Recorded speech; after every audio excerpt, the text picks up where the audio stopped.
Hello guys, देखिए गुम है किसी के प्यार में। रिसेप्शन के दिन राव साहब अपनी सभी को बहुत तारीफ करते हैं कि मेरी बहू लाखों में एक है। जी हाँ दोस्तों, जहाँ भी जाने कहिएगा वहाँ मेरी बहू चली जाएगी।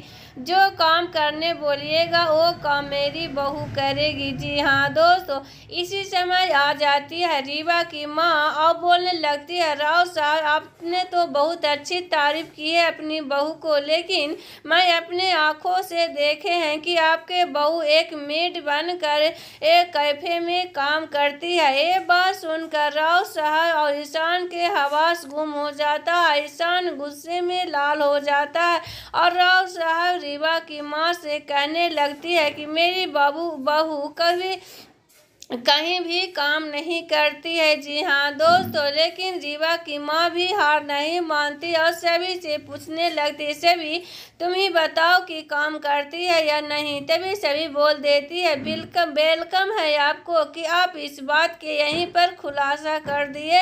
अब सब लोग जान चुके हैं कि मैं एक मेड बनकर कैफे में काम करते हैं।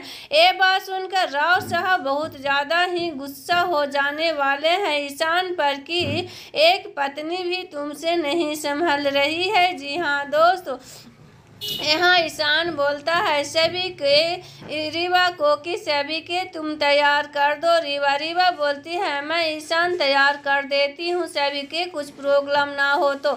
ईशान बोलती है नहीं ठीक है, मैं खुद तैयार हो चुकी हूँ, तैयार हो जाऊँगी। लेकिन रीवा तैयार करती है लेकिन तैयार अच्छा से नहीं करती है, जलन की टाइप होती है, क्योंकि ईशान को देख लिया था सभी के तैयार करते हुए। यही रीवा बोलने लगती, मैं तैयार कर रही हूँ तो क्या प्रॉब्लम हो रहा है।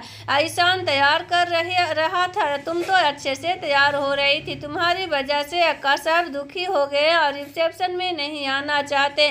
तभी सभी चली जाती है आकाश साहब को मनाने के लिए, लेकिन आकाश साहब नहीं आते हैं रिसेप्शन में। यहाँ रिसेप्शन में सभी बोल देती है जब तक आकाश साहब नहीं आएंगे मैं केक नहीं काटूंगी। जी हाँ दोस्तों, यहीं पर राव साहब अपनी बहू को तारीफ करने लगते हैं कि मेरी बहू लाखों में एक है, जहाँ कुछ कहिएगा वो करके दिखाएगी। वहीं पर रीवा की माँ आती है और सभी की मेड का खुलासा कर देती है कि मैं अपनी आंखों से आपकी बहू को देखे हैं कैफे में काम करते हुए मेड बनकर। ये बात सुनकर रीवा की माँ पर राव साहब भड़क जाते हैं और बोलते हैं मेरी बहू कहीं काम नहीं करती है। रीवा की माँ सभी से पूछने लगती है सबके सामने। देखिए आगे की कहानी।